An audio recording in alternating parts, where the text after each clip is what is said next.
Marcus had been living alone in the abandoned mining cabin for 3 years now. The wooden structure sat nestled between two rocky hills in the Arizona desert.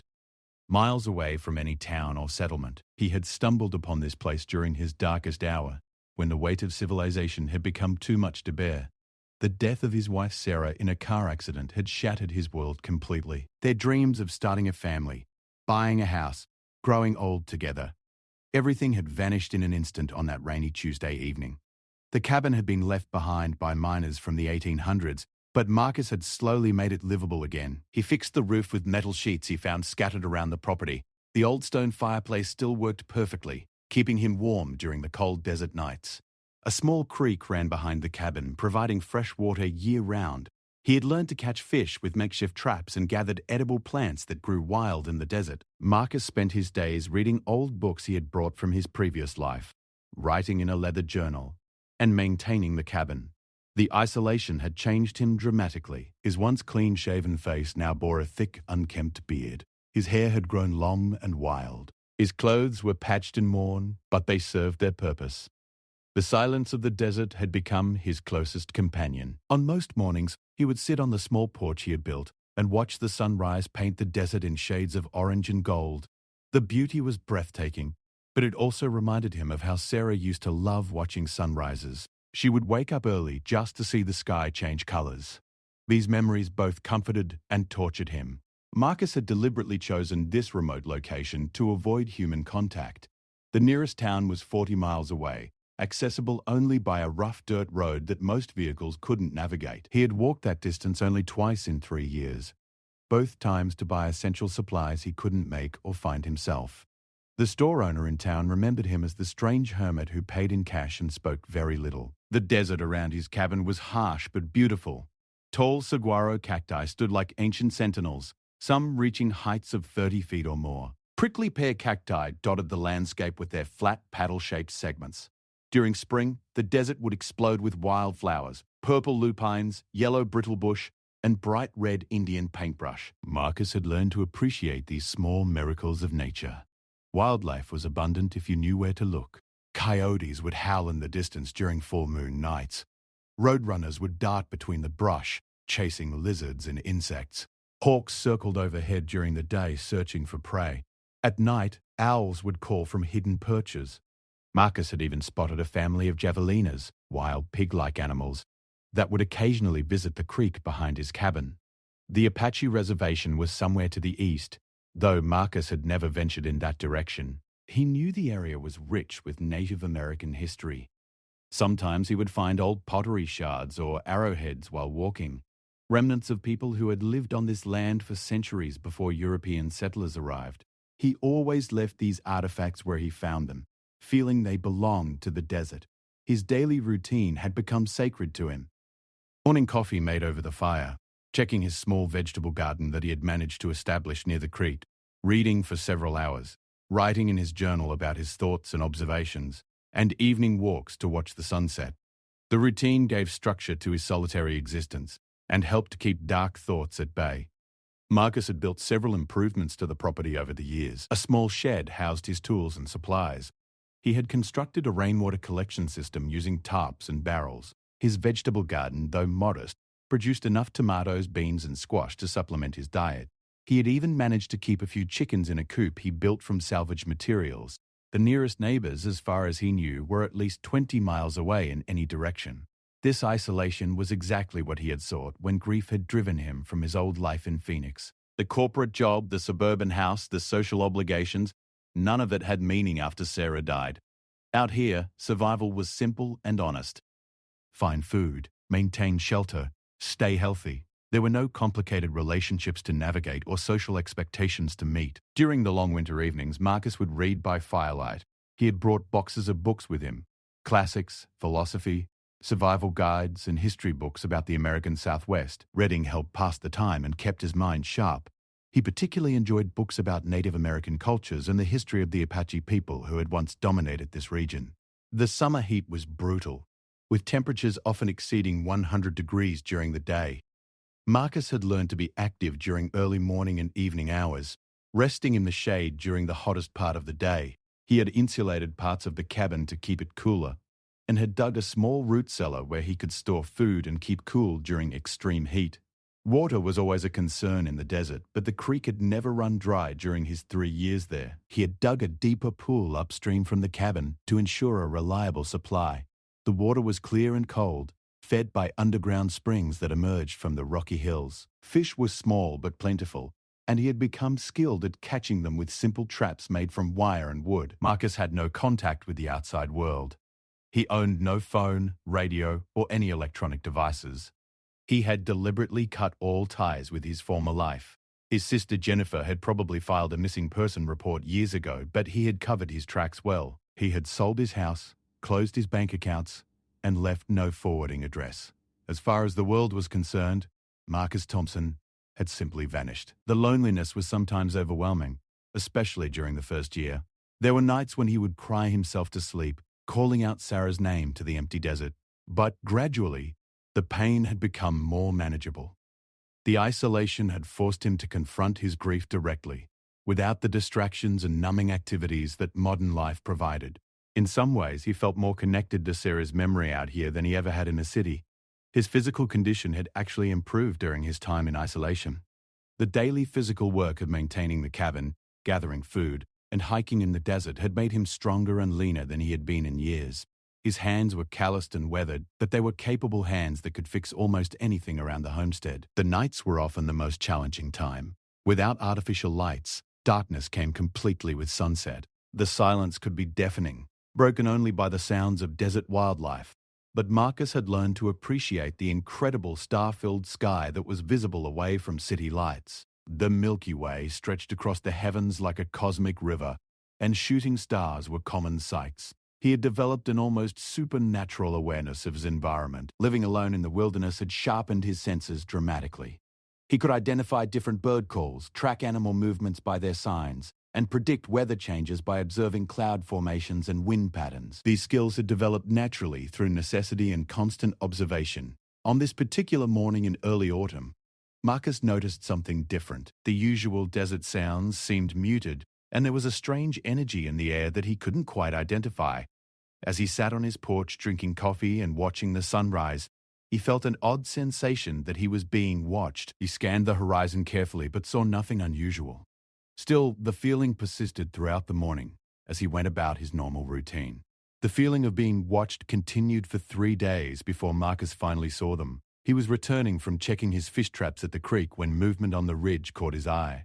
2 massive figures stood silhouetted against the afternoon sky, perfectly still and watching his cabin below. Even from a distance, Marcus could tell these were not ordinary people. Their size was extraordinary, and they moved with a fluid grace that seemed almost supernatural. Marcus froze in place, his heart pounding. After 3 years of complete isolation, the sudden appearance of other humans was both thrilling and terrifying. He slowly retreated to his cabin, keeping the ridge in sight. The figures remained motionless for another hour before disappearing as silently as they had appeared. That night, Marcus could barely sleep. Every sound in the desert seemed amplified and threatening. He kept his old hunting rifle close by, though he wasn't sure what good it would do against visitors who might be hostile. The rational part of his mind told him they were probably just hikers or hunters who had spotted his cabin from the ridge, but something about their size and the way they moved suggested otherwise. The next morning, Marcus discovered footprints near his chicken coop. The prints were enormous, easily twice the size of his own feet, and they appeared to have been made by moccasins or soft boots rather than modern hiking shoes. The stride length between prints indicated someone with incredibly long legs. Most unsettling was that there were 2 sets of identical prints, suggesting the figures were not only massive but also perfectly matched in size. Following the tracks, Marcus noticed they led to and from the creek, where he found evidence that someone had drunk from the clear water. There were also signs that the visitors had observed his cabin for an extended period from a concealed position behind a large boulder. They had been careful not to disturb anything, but their presence was unmistakable. Over the following days, Marcus began leaving small offerings near the creek, some of his homemade bread, dried fruit, and fresh water in a clay bowl he had made. Each morning, the food would be gone, and sometimes there would be gifts left in return. Beautiful hawk feathers arranged in intricate patterns, smooth river stones polished to a mirror shine, small bundles of sage and other desert herbs tied with sinew. The exchange continued for a week before Marcus finally encountered the mysterious visitors face to face. He was sitting by the creek in the early morning, hoping to catch a glimpse of whoever was leaving the gifts. The sun was just beginning to rise when he heard the soft sound of approaching footsteps. Two figures emerged from the desert brush, and Marcus gasped at their appearance. They were twins, clearly Native American and absolutely enormous. Each man stood at least 7 feet tall with broad shoulders and powerful builds that suggested incredible physical strength. Their faces were weathered and noble, with high cheekbones and deep-set dark eyes that held ancient wisdom. Long black hair hung in braids down their backs, decorated with feathers and small bones. They wore traditional Apache clothing made from deer hide and decorated with intricate beadwork. Tall moccasins reached nearly to their knees. Each carried a staff topped with carved animal figures and wrapped with leather strips. Despite their imposing size, they moved with remarkable grace and made almost no sound as they walked. The twins stopped about 10 feet away from Marcus and studied him with intense but not unfriendly gazes. Marcus felt small and fragile in their presence, but he sensed no immediate threat. One of the giants spoke in a deep voice that seemed to rumble from his chest. The words were in Apache, a language Marcus didn't understand, but the tone was respectful and curious. Marcus slowly stood and placed his hand over his heart, then gestured toward the twins in what he hoped was a universal sign of peace and respect. He spoke softly, introducing himself and explaining in simple words that he lived alone in the cabin and meant no harm to anyone. Though they couldn't understand his English, the twins seemed to appreciate his respectful manner. The twin who had spoken first pointed to himself and said Kie, then pointed to his brother and said Cade. Marcus repeated their names carefully, and the giants nodded approvingly. They pointed to Marcus and looked questioningly at him. When he said Marcus, they attempted to repeat it with their thick accents, which made all three men smile despite the language barrier. Kie reached into a pouch at his waist and withdrew a small object, which he placed on the ground between them. It was a piece of turquoise carved into the shape of a bear, polished smooth and beautiful. Marcus understood this was a gift and felt honored to receive it. He looked around for something to offer in return and remembered the fresh bread in his jacket pocket. He placed it beside the carved bear. The exchange seemed to break the ice between them. Kay gestured toward the cabin and raised his eyebrows questioningly. Marcus nodded and indicated they were welcome to visit. The twins exchanged a look and appeared to have a brief conversation in Apache before following Marcus back to his homestead. At the cabin, Marcus showed them around his small property. The twins were clearly impressed by his survival skills and the improvements he had made to the abandoned mining structure. They examined his vegetable garden, nodded approvingly at his chicken coop, and tested the strength of his roof repairs. Kia particularly admired the rainwater collection system, and Marcus demonstrated how it worked during storms. Communication remained challenging, but they managed to share basic information through gestures, drawings in the sand, and simple words. Marcus learned that the twins lived with a small Apache band in the mountains to the east. They had been tracking a wounded elk when they discovered his cabin. They were clearly curious about why a white man had chosen to live alone in such a remote location. Marcus attempted to explain about Sarah's death and his need for solitude. He showed them her photograph, which he still carried in his wallet. The twins looked at the picture solemnly and seemed to understand his grief. Cade placed a massive hand on Marcus's shoulder in a gesture of sympathy that transcended language barriers. The giant stayed for several hours, sharing a meal of fish, vegetables, and bread. They were fascinated by Marcus's books and handled them reverently, though they clearly couldn't read English. In return, they shared knowledge about desert plants and their uses. Kie pointed out several medicinal herbs growing near the cabin that Marcus had never noticed. As the sun began to set, the twins prepared to leave. They made it clear through gestures that they would return, and that Marcus was welcome to visit their camp if he chose. Cade drew a simple map in the sand showing the direction to their settlement and marked several landmarks along the way. Before departing, Kie performed what appeared to be a blessing or protection ceremony. He sprinkled something that looked like corn pollen around Marcus's cabin while speaking in Apache. The ritual gave Marcus a sense of safety and acceptance that he hadn't felt since arriving in the desert. After the twins disappeared into the gathering darkness, Marcus sat on his porch reflecting on the extraordinary encounter. For 3 years he had lived in complete isolation, convinced that he wanted no contact with other people. But the meeting with Kie and Kade had stirred something in him that had been dormant since Sarah's death. a sense of connection and belonging. The carved turquoise bear sat on his table, catching the firelight from the hearth. Marcus held it in his hands and felt its smooth surface. The craftsmanship was exquisite, clearly the work of someone with great skill and patience. But more than its beauty, the bear represented acceptance and friendship from people who had every reason to distrust white outsiders. Marcus had read enough history to know about the conflicts between Apache people and white settlers. The fact that Kaye and Kade had approached him peacefully and offered friendship was a gift he hadn't expected. Their presence had reminded him that healing sometimes came through connection with others, even when solitude felt safer. That night, Marcus dreamed of Sarah for the first time in months. In the dream, she was standing in a field of wildflowers, smiling and pointing toward two tall figures in the distance. When he woke, he felt a sense of peace that had been absent from his life for years. The next morning, Marcus found fresh deer meat wrapped in leaves near his door. The twins had left it during the night as another gift. As he prepared the meat for cooking, he made a decision that would change the course of his isolated existence. He would accept their invitation to visit their camp. Marcus spent 2 days preparing for the journey to the Apache camp. He filled his pack with gifts, some of his best preserved vegetables, several loaves of freshly baked bread, and a small wooden carving he had made during the lonely winter months. Following the crude map Cade had drawn in the sand, he set out toward the eastern mountains just after sunrise. The journey was more challenging than Marcus had anticipated. The terrain grew increasingly rugged as he climbed higher into the foothills. Rocky outcroppings forced him to find alternate routes, and thorny desert plants grabbed at his clothes. But his 3 years of desert living had prepared him well for such hardships, and he pressed on steadily.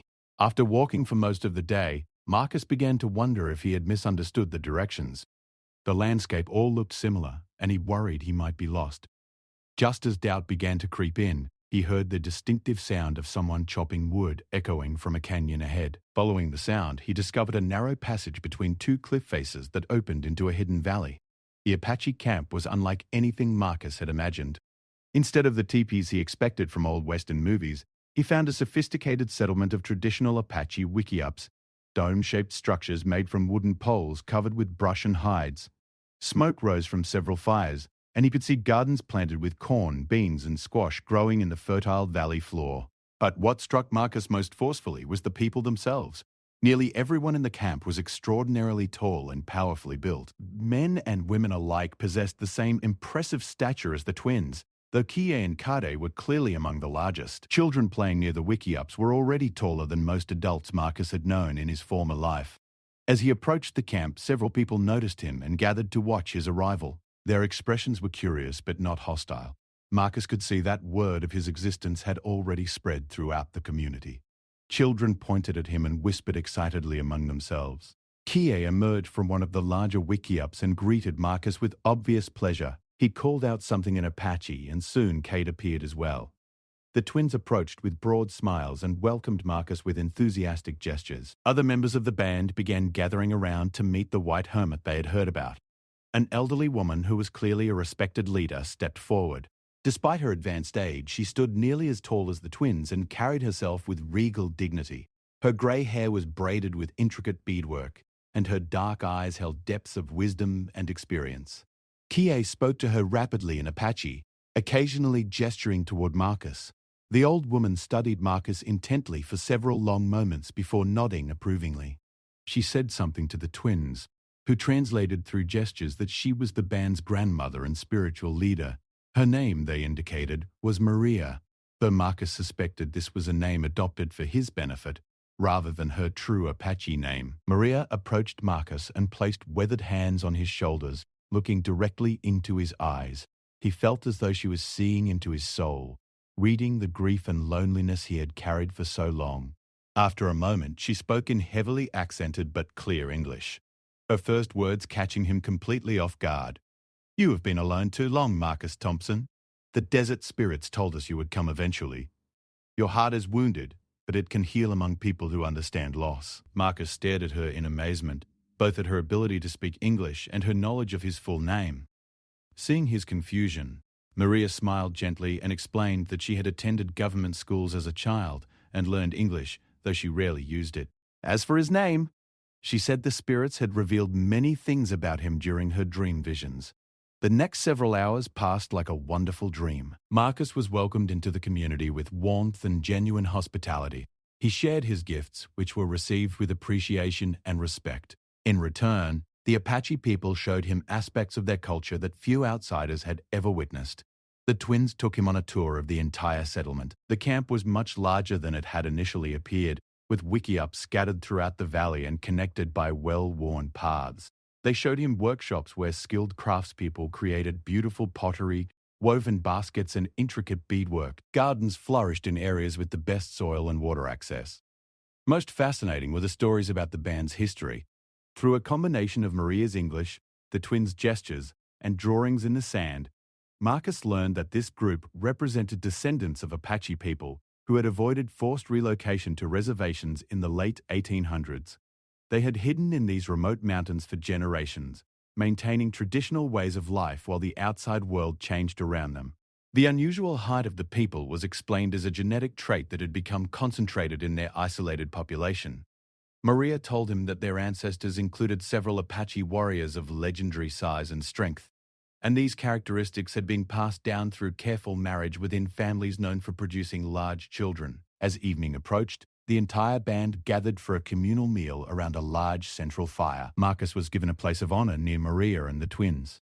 The food was a revelation: roasted meat seasoned with wild herbs, corn prepared in ways he had never tasted, and vegetables he couldn't identify but found delicious. After the meal, several people performed traditional dances and songs. The music was unlike anything Marcus had experienced, with complex rhythms played on drums made from hollowed logs and stretched hide. The dancers moved with powerful grace, their tall figures creating dramatic shadows in the firelight. During a quiet moment in the festivities, Maria sat beside Marcus and spoke to him in low tones. She told him that his presence in the desert had been known to them from the beginning, but they had waited for the right time to make contact.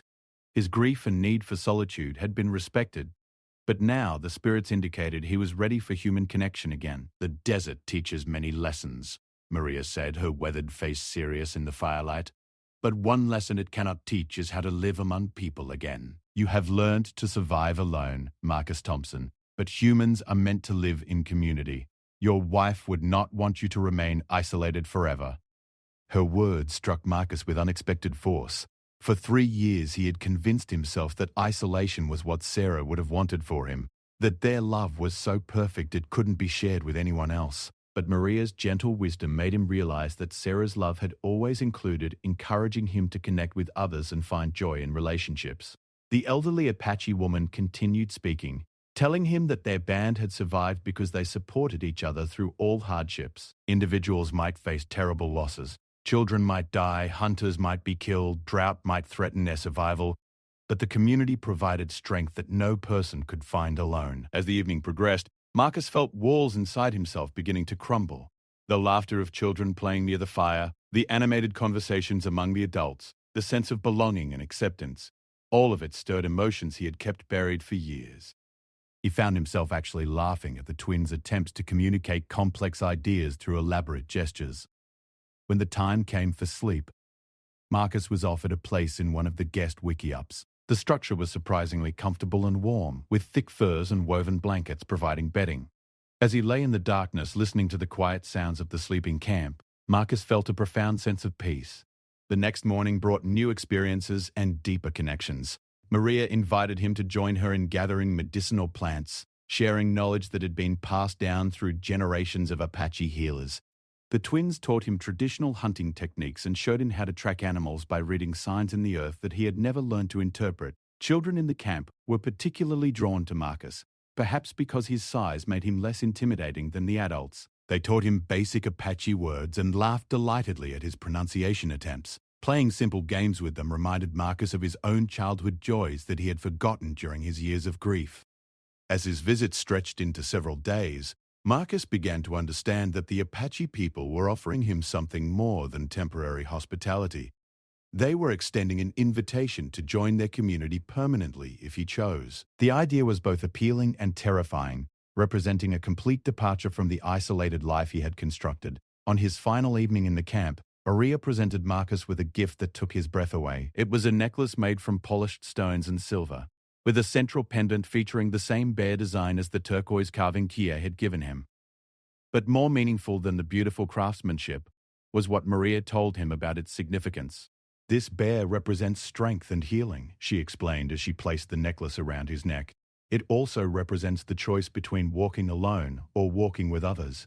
The spirits have shown me that your path leads toward community, Marcus Thompson, but the choice must be yours to make." As Marcus prepared to return to his cabin, he felt transformed by his experience with the Apache band. The isolation that had once felt necessary for survival now seemed like a prison he had built for himself. The twins offered to escort him back to his homestead, and during the journey they made it clear through gestures that he would always be welcome to return. Standing on his familiar porch as the sun set over the desert, Marcus looked toward the eastern mountains where his new friends lived. The cabin that had been his refuge now felt small and empty. For the first time in 3 years, he began seriously considering what the next chapter of his life might hold. The carved bear and the stone necklace sat on his table, representing two different paths forward. He could continue his isolated existence, maintaining the safety of solitude but remaining forever separated from human connection. Or he could take the risk of opening his heart again, joining a community that had shown him acceptance and offering his own skills and friendship in return.